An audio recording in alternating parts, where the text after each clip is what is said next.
Chers collègues, on se retrouve pour cette vidéo de STS Web qui va concerner les dernières étapes avant la validation de la remontée des services. Donc là on se situe au moment où on a pointé et ajusté éventuellement, comme on l'a vu dans d'autres vidéos, les services des enseignants sous STS Web. On a vérifié que chaque enseignant avait bien son service sous STS Web, on a corrigé les temps partiels, etc. Et il va falloir maintenant qu'on finalise notre remontée.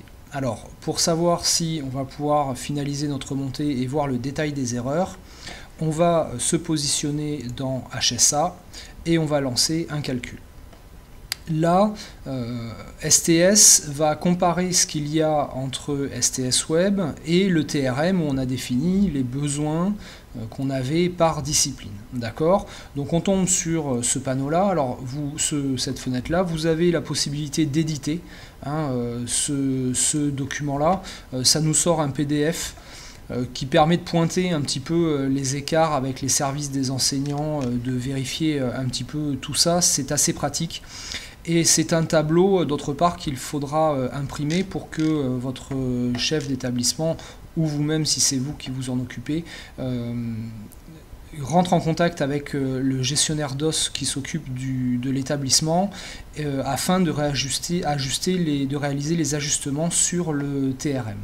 Donc une fois qu'on a lancé ce calcul de HSA, alors le calcul des HSA, on peut le renouveler indéfiniment, il n'y a pas de souci. On peut s'apercevoir qu'il y a une erreur, aller corriger les services d'un enseignant, relancer un calcul, etc.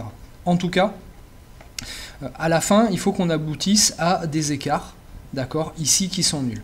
Alors là, quand les écarts sont nuls, ça veut dire que, alors on va revenir sur le moins 2,25, quand les écarts sont nuls, ça veut dire que notre TRM est bien en adéquation avec notre STS Web. D'accord? Alors il se peut que entre juillet et septembre, il y ait eu des choses qui ont évolué. Donc par exemple, vous pouvez vous retrouver ici avec un écart de 1, moins 1 ou des choses comme ça. Alors s'il y a un écart, il faut comprendre pourquoi et le corriger. Soit ça veut dire que les besoins ont évolué, auquel cas il faut ajuster ça avec le gestionnaire DOS, soit ça veut dire qu'il y a une erreur de saisie sur le service des enseignants, il y a un sous-service ou quelque chose. En tout cas, il faut qu'on arrive au final à 0. Le moins 2,25 qu'on a vu tout à l'heure, c'est le norvégien, donc c'est ce qui va nous rester ici sur notre DGH et qu'on transformera ultérieurement en heures supplémentaires.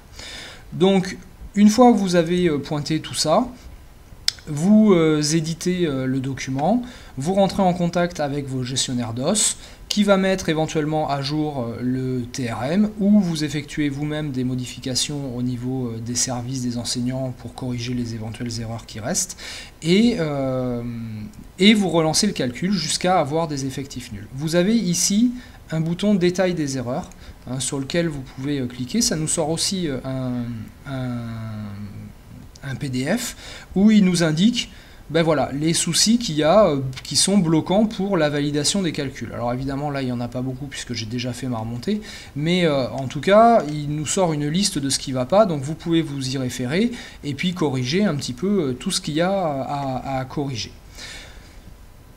Une fois que vous êtes bien au niveau du TRM, vous n'oubliez pas qu'il y a d'autres indemnités aussi à saisir.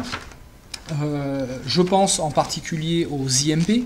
Donc les IMP peuvent être saisis. Il y a un guide qui existe sur le site de SCOL Téléservices qui montre ça très bien. Il y a les IMP, il y a aussi la saisie des indemnités de suggestion spéciale pour les PEPS et les PLP, ainsi que pour les DDFPT. Voilà, donc les collègues qui sont concernés veilleront à saisir ces indemnités pour qu'il n'y ait pas de soucis. Alors une fois que tout ça est calé, évidemment, on peut mettre en signature les VS. Alors, pour mettre en signature les VS, on va aller dans Services et ARE. On va aller dans État des services. Et là, on va cliquer sur Tous. D'accord? Alors, on clique sur Tous. Parce que si on ne clique pas sur Tous, je vais vous montrer ce qui se passe. Si je clique ici, il ne m'a sélectionné que les enseignants qui sont sur la première page. D'accord? Voilà, donc c'est assez fourbe. Hein. Donc on clique bien sur tous, d'accord? Et on fait édition.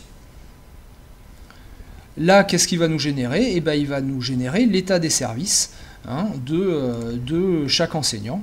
Voilà, donc là j'ai l'état des services de tous mes enseignants du collège que je vais pouvoir imprimer et puis mettre en signature au secrétariat.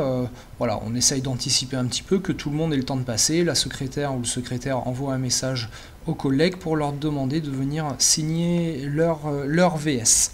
Voilà, alors une fois que tous les VS ont été signés, que tous les ajustements sont réalisés, on peut passer aux dernières étapes de validation de notre remontée des services.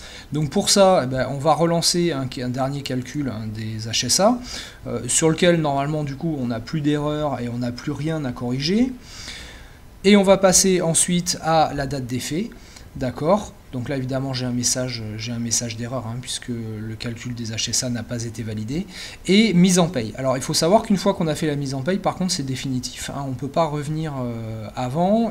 Si on a des modifications à faire, si on s'est trompé, il faudra les faire aux campagnes suivantes qui ont lieu en général toujours, il me semble, la première semaine de chaque mois.